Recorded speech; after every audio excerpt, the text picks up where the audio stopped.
well. And when I asked the kids, why are you still going at this? And they said, well, because it doesn't matter if it doesn't work. I can just try again. And that's it. Because that's real life. The fact that it's not about the technology, the tools, it's more about that passion and that shared focus on making.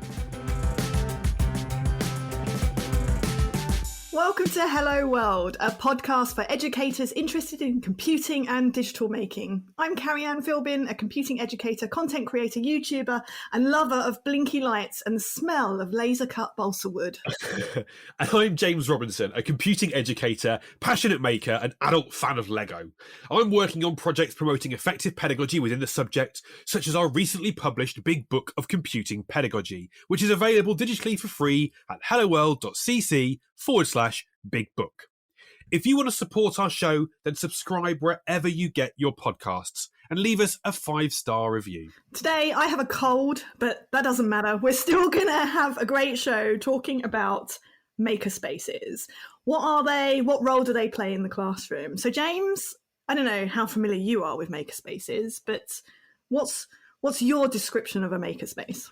Oh, that's a really interesting question. I think that for me, a makerspace is, I mean, as the name suggests, it's a space for making things in, but it's a place for creativity, for community. It's a place for a group of like-minded individuals to come together and make interesting and exciting stuff, to kind of apply that passion and their energy to make interesting stuff. And I think what's really interesting is that typically a makerspace, or lots of the many makerspaces that I've been in or experienced or seen, combine lots of different materials, technologies, crafts, and really kind of provide a really great intersection of lots of different disciplines and skills. And I think there's a really kind of nice idea of seeing kind of computing and computing devices as a material, just like your sellotape or your cardboard or your balsa wood or whatever. And I think that a makerspace is a really great place to see some of that actually, all those things come together. I did have a very small makerspace in my classroom. It was literally 1.5 by 3 meters, little kind of cubby at the back of the classroom where we had some computers and some pies and some circuit boards and some craft materials, and it would just be an area where occasionally, kids would go back there and use it to make something interesting. How about you, Carrie Anne? I know we've got a makerspace at work, which you love to frequent, but what other experiences of makerspaces do you have? I frequent it regularly. Probably because I didn't have a makerspace at school, right?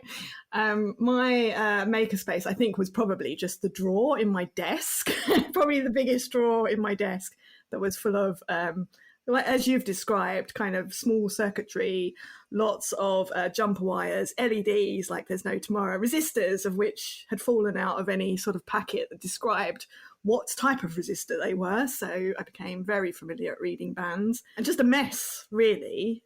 Probably because that's how my mind works, but full of intention, right? Intention to do something quick, simple, in between lessons. Maybe I was working with a student and I kind of pulled something out because we were developing an idea. Typically, it was something that we would look at lunchtime or after school.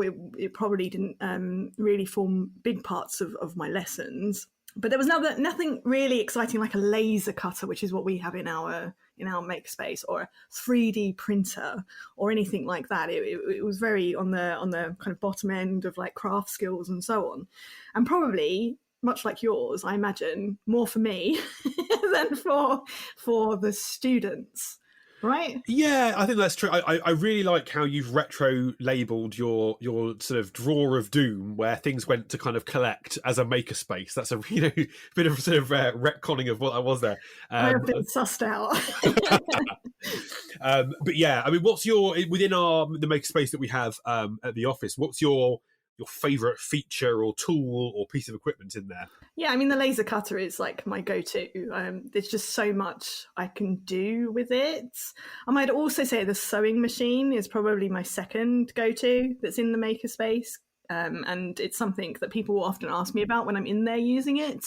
So yeah, they're probably the two, mostly because I have ideas of things I want to do and I know how I can achieve them with those two tools. We don't have, and I would love, is like a wood turning machine where you can do carving, but that is not something I have yet come across. Yeah, and I think the laser cutter is probably one of my favorites as well, and I think partly because the things that I can imagine, it's very easy once you know how to use the tool to kind of bring those to life. Whereas I find some of the other tools I haven't quite kind of mastered them, so that like the idea that I have in my head doesn't necessarily come to life when I use like a 3D printer, for example. It kind of like is a bit blurred or the quality's not great. But the laser cutter, I feel like I can really reproduce things really easily in that format. It's super accurate. It's a lathe. It's called a lathe, right? I just have to remember the right word for what the tool is I'm trying to describe. Well, luckily, people don't have to listen to us kind of talking about our vague relation to a makerspace. When I think of makerspaces, there are two individuals that immediately spring to mind, and we're so lucky today that both of them are joining us on this podcast. So Nicholas Provenzano is a teacher and makerspace director at University Liggett School in Michigan. He's also an author. He literally wrote the book on makerspaces. He is a makerspace builder, international keynote speaker, Raspberry Pi certified educator, and good friend of ours. And I'm so excited that he's here to talk to us. Welcome, Nicholas. What is a makerspace? Have we really done a poor job of describing a makerspace? And why do you think they play such an important role in formal education? Yeah, thanks for having me here. It's so great to be a part of this conversation, because I think the more we talk about makerspaces, the more we can normalize having them in educational spaces.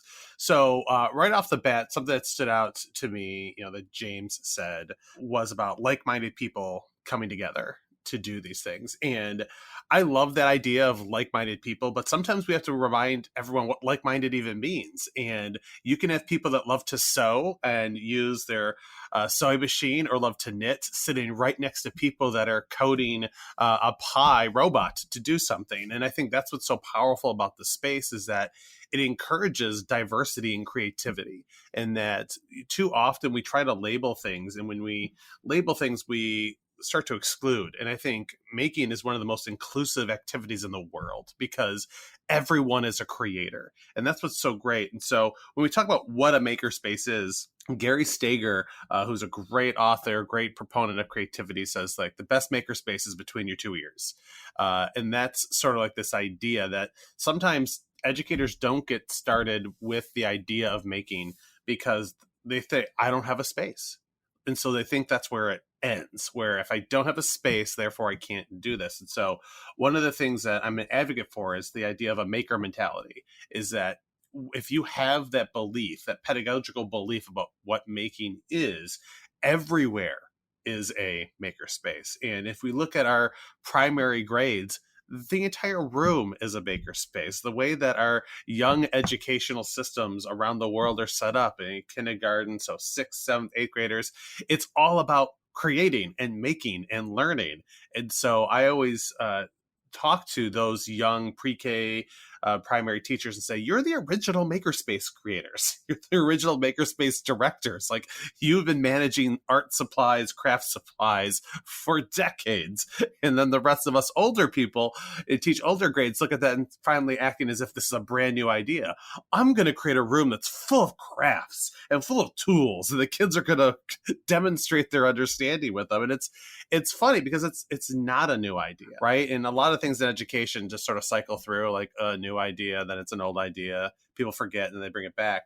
And making is one of those ones, at least in the American educational system, that was very important.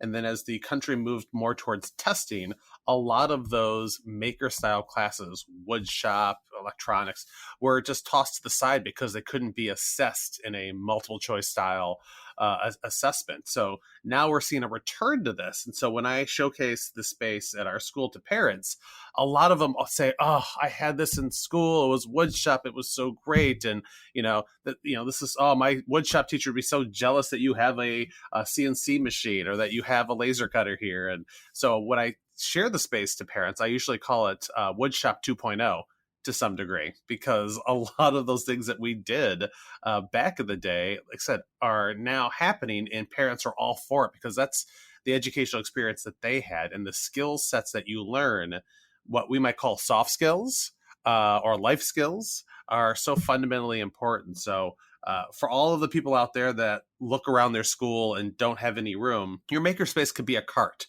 It can be the drawer in your desk, like Carrie Anne had, that just has all of those supplies.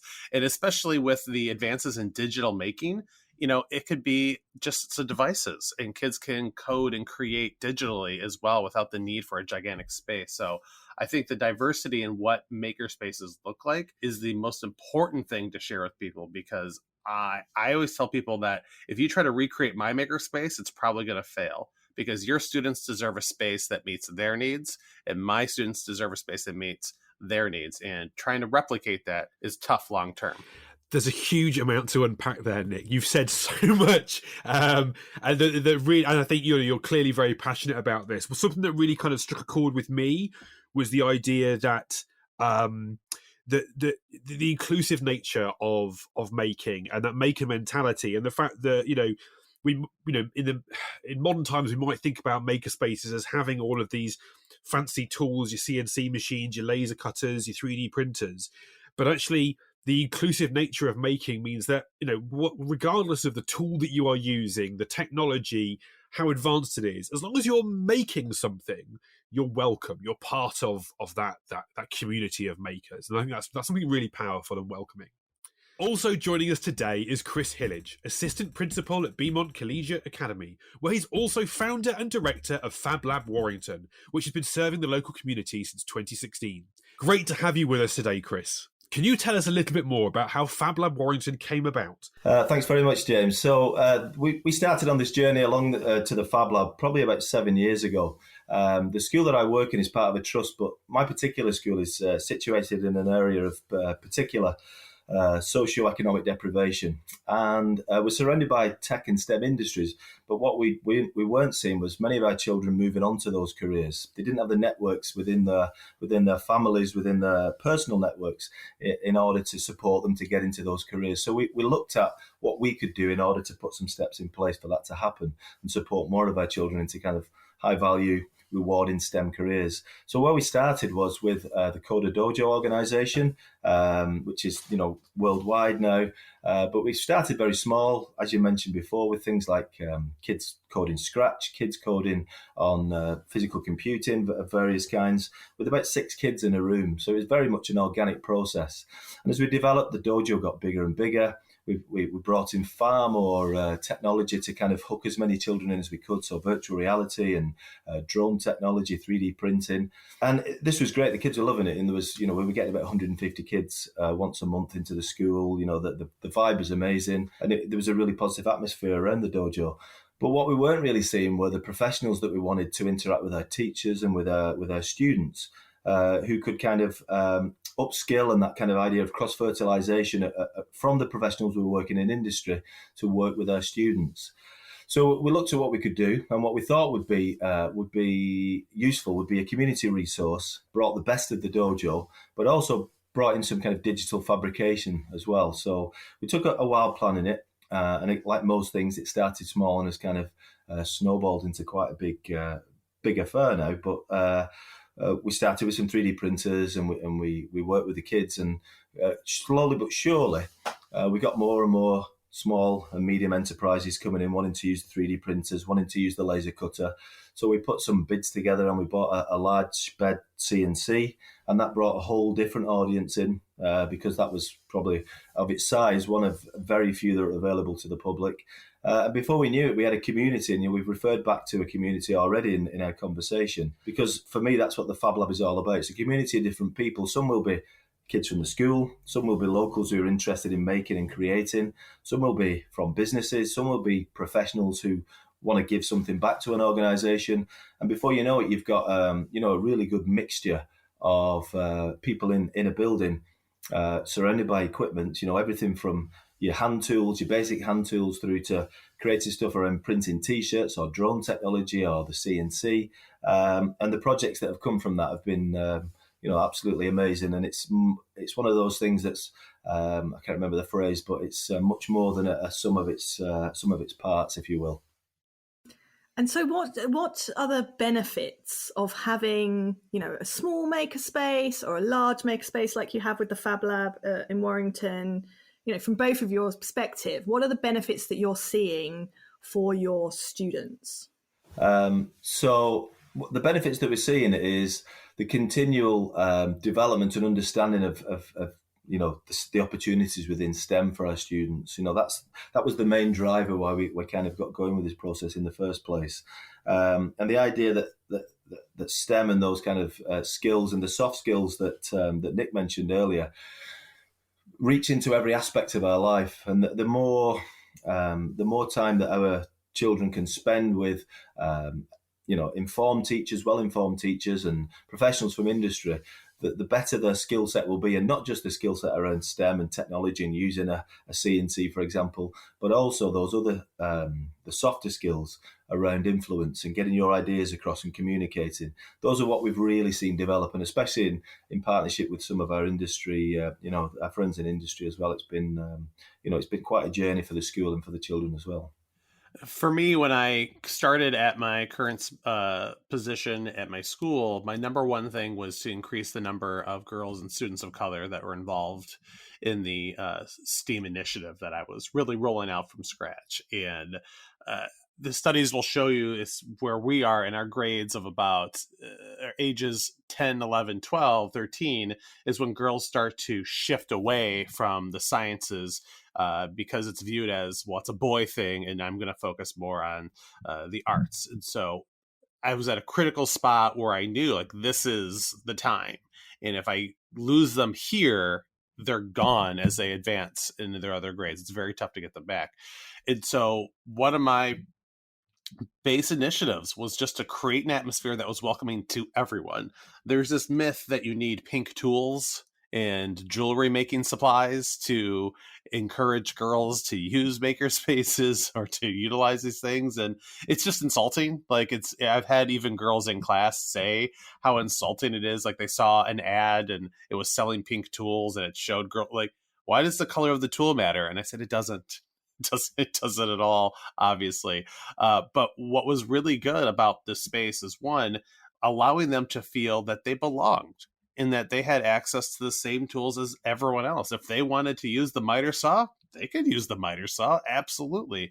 And what was even better is that when older students came down and used the space, and so when I had girls that were 11, 12 grade, so 17, 18 years old, these younger girls were seeing them use the space and they could see themselves, right? And that's what you want to see.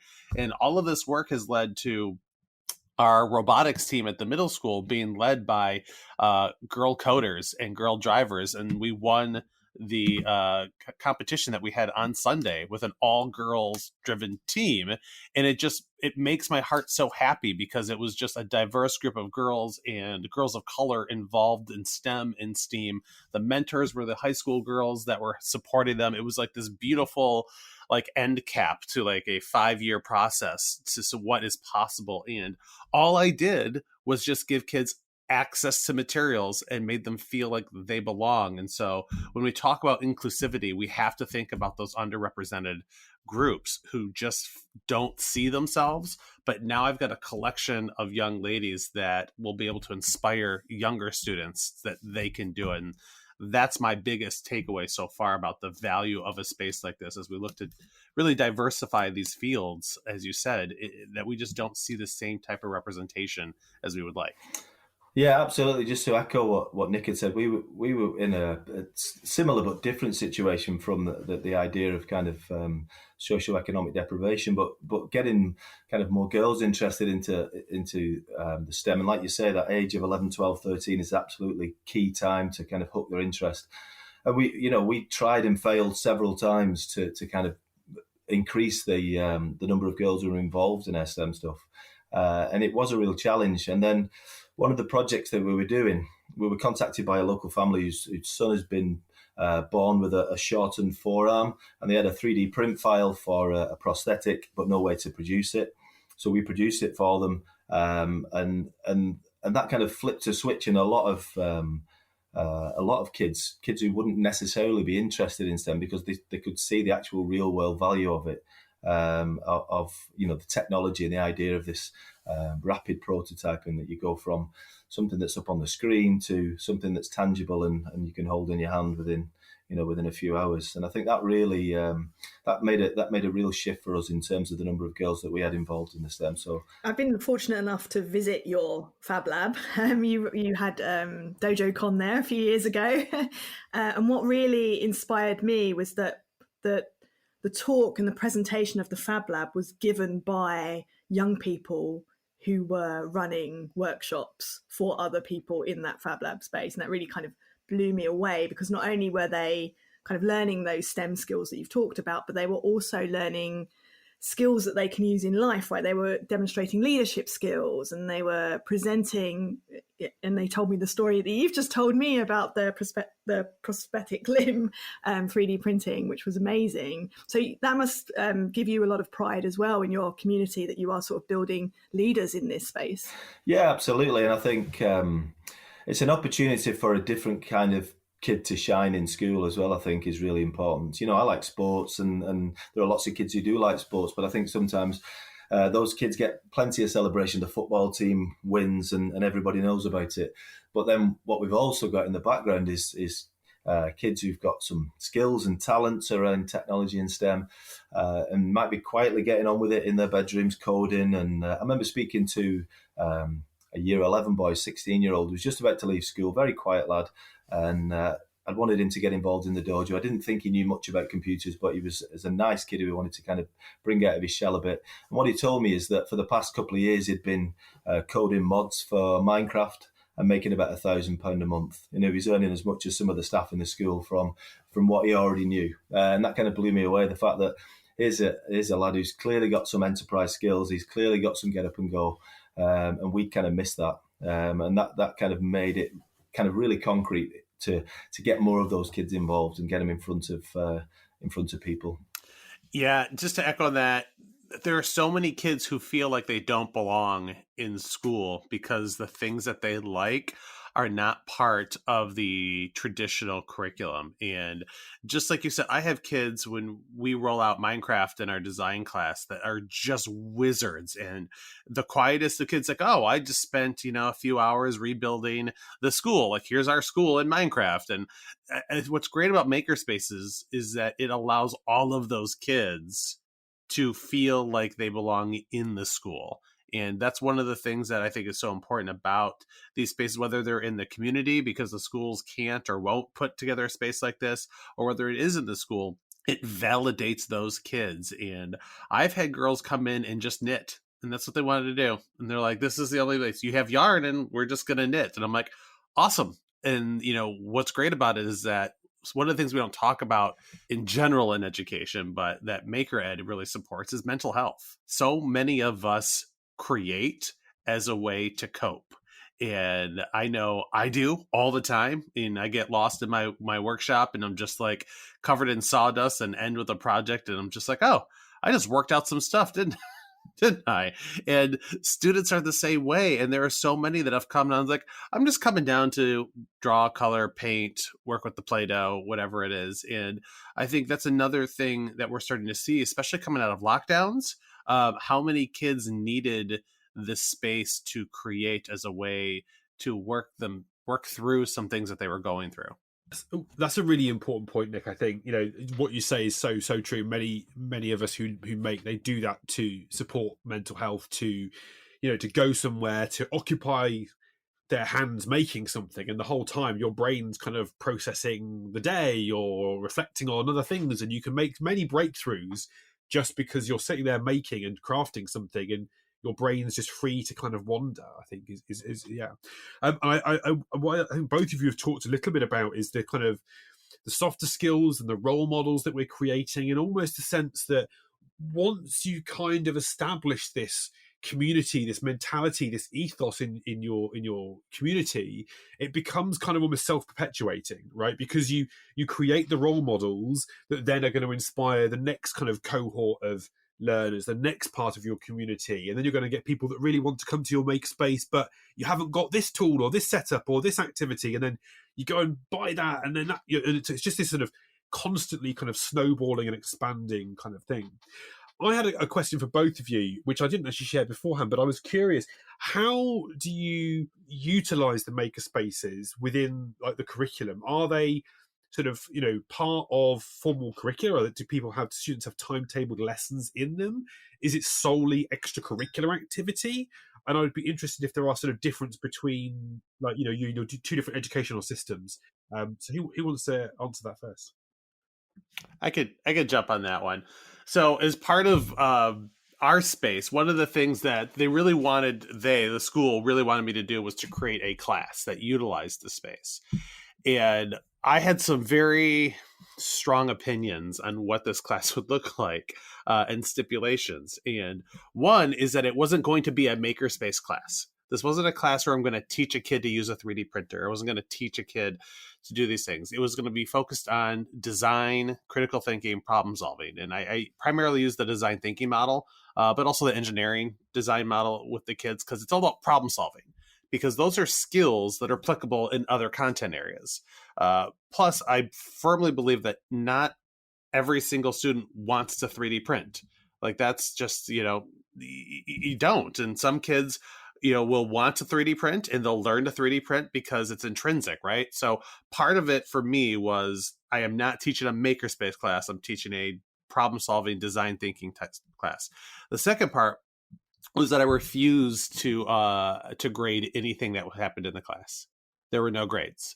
And I said, the main reason for this is that, how do you grade problem solving? How do you grade creativity? Yes, we can do better, but giving a letter grade to something just felt so wrong and really antithetical to what we're trying to teach kids. To try something, even if it fails, it's okay. Like, you're going to try again.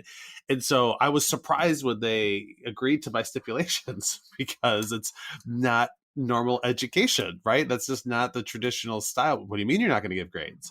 Look, they're just not going to get them, and that's fine. They get recognized for completing the assignment for all of the benchmarks. And what I have found immediately is that kids will try over and over and over again when there aren't grades. And parents are shocked by this as well. And when I asked the kids, why are you still going at this? And they said, well, because it doesn't matter if it doesn't work. I can just try again. And that's it, because that's real life. Like, right? Like, if you've been tasked by your employer to solve a problem, you don't do it once and they go, well, that's not it. You go, okay, well, I'm going on to the next thing.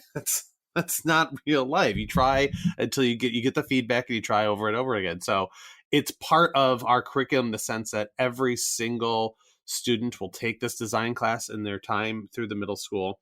And then the other classes, as we are a project-based learning school, will utilize the space as part of those projects as well. So kids will come to me with different projects. I had a 17-year-old come to me with a laser cutter project for her Swedish Romanticism of Greek History project, which is just the weirdest, funniest, fake-sounding project I've ever heard. That just rolls off the tongue. Right? Right? But she's like, I remember using the laser cutter a few years ago, and I thought it'd be perfect for this assignment. So she came down and remembered how to use it. And that's what you want to do with this space, is to give kids options to demonstrate their understanding. Yeah, completely agree with everything Nick just said. I think that idea of not a normal education space, if you will, is really important. I mean, since you visited us, Carrie Anne, we've actually moved into a larger space now. We're still on the same site, but we've expanded quite a bit. So we've got like an esports space as well that we're kind of introducing. And the students will have lessons in that space during the day, surrounded by the 3D printers and the CNC. So you've got that kind of informal exposure to those technologies and all the traditional, the more traditional tools and things like that. And they will use them for the projects. And then in the afternoons, it's a public space as well. So we have people coming in, members of the public or SMEs coming in working with their own projects. So that's where you get the cross-fertilization. Now, the idea of a not normal education sometimes can be a little bit scary, because the idea of having the public interacting with students is something that needs to be managed really carefully. But I think we've got a really good balance. And that idea of, as Nick just mentioned, our students seeing people working on projects and trying different iterations, seeing it fail, going back to try something different. And what they've also seen is people who've come in with an idea on a sketch, piece of paper, they've turned that into a CAD file, they've created a prototype, they've got some backing for the prototype, and eventually they've seen that go through to products on the market. And for kids who've been there, and seen that happen over 2 years, that's an incredibly kind of powerful process. The idea that somebody's got an idea and they've turned it into a business at the end of it. And that's that shared space in the afternoons where you've got the cross-fertilization, you've got some of our kids working on their projects, you've got some public and local businesses working on their projects. You might have esports tuition in another room, you might have some people coding in another room. Kids can informally, it's difficult, I think, sometimes for a kid to kind of start a new class and think, well, I want to learn to code, I want to learn to do this. It's quite a big barrier if you know nothing about it. But when it's other kids working in the same space and you've got older kids who've got some talents, they're much more comfortable asking one of them to help them with a project or help them to show how it works. They're comfortable with doing that. They do it all the time when they're playing FIFA or COD online. They'll learn little hacks and tips from each other, from YouTube. And that's where they build up the knowledge in a much more informal and self-led way. And there's a big push from schools in developing this idea of self-regulation and self-starting learners. And the makerspace, teaches that to kids in spades because, they realise that a lot of the information is out there. They just need to pull it towards themselves. There's been some really interesting reflections over the course of our conversation, Chris and Nick, about what makerspaces are and how you utilise them. For those that are listening and are maybe inspired by what we're talking about, where can teachers find out more? What's the first steps they should take if they're interested in creating a makerspace in their school? Well, I know it seems kind of a crazy answer, but I have a book. It's called Your Starter Guide to Makerspaces. I hate that. I feel so awful I said that because ultimately the first thing you should really, really do before even diving into books and stuff like that is look around on the internet in terms of what you have in your community. So that's the first thing you want to do. So if you can make community connections, you always want to do that first. If you are connected through Twitter, Instagram, and things like that, take a look at what other educators are doing. I love connecting with people that are just starting their makerspace exploration and just reach out to me and say, hey, I have some ideas. And I love trading emails and tweets and stuff like that back and forth. The book that I wrote was based on my first attempt at building a makerspace as a person that spent 15 years as a language arts teacher. And so not even in the STEM field. So it's really designed for the people that don't know what they were doing because I didn't know what I was doing. So Your Starter Guide to Makerspaces was all about that and what worked, what didn't work. So that's a great place to start, but also just reaching out to educators and makers online. The maker community I have found is one of the most helpful communities in the education sphere because they are all believe the same mission, which is like the more makers, the better for all of us. That's a great answer. Thanks, Nick. And you don't have to be shy about recommending your book. If you are, I'll personally recommend it. It's a great read. Chris, how about you? What's your kind of thoughts on this? What's your recommendation? Everything that Nick said. I mean, he wrote the book after all, so I think. But I think one of the lessons that I've learned from working within kind of British education system is a couple of things. One is to get the support of the leadership within the school, and two, get some good publicity early on because schools love good publicity. And when you inevitably, you will try lots of different things. Some will work, some will fail. And celebrate those successes, make the absolute most of those successes and bring in as many people on that success as you can. Because as we all know, success attracts success, doesn't it? And I think that, small wins become snowball into bigger wins. And I think also start relatively organically, think about what small things you can do at the beginning. And there'll be a myriad of avenues off that you'll have kids who are interested in one thing. You might have some adults in the school who want to run something else, and let it grow, go the way it goes. It's difficult to control those things sometimes because you might spend a fortune on a piece of equipment that's nobody's that interested in. So I think start small and celebrate your successes would be my mantra. We thought it would be fun to ask you, our listeners, to share with us an image of your makerspace, however big or small, and we'll share them in our show notes going forward, showing us whatever equipment you have and however you use it. And we had a really nice contribution from Sarah Jenkins, who's from Rosebank Primary School in Dundee. And she shared some lovely images of her brand new makerspace that they've been working on for a little while. And I was really particularly drawn to this one as it included a Lego wall for creativity in the makerspace. That was great. Yeah, that looks amazing. And we'll definitely share these pictures so that you can see them. Send us your pictures. Tell us how you and your learners are using your makerspace, what your favourite features and equipment are. If you have a question for us or a comment about our discussion today, then you can email via podcast@helloworld.cc or you can tweet us at helloworld_edu. My thanks to Nicholas Provenzano and Chris Hillage for sharing their experience with us today. You can read Oliver Quinlan's article, Digital Making Educators, a look into the community in issue 5 of Hello World magazine. So James, what did we learn today? Something that I'm taking away from today's conversation is really that kind of inclusive community focus that is so evident within makerspaces and the maker community. The fact that it's not about the technology, the tools, it's more about that passion and that shared focus on making. How about you? Well, I mean, clearly it's that I've been missing out and I should be attending esports class from now on. And having a laser cutter in our makerspace is not enough. I also want a lathe, I want something else that's probably shiny and blinky, and I want some sort of big esports style seat.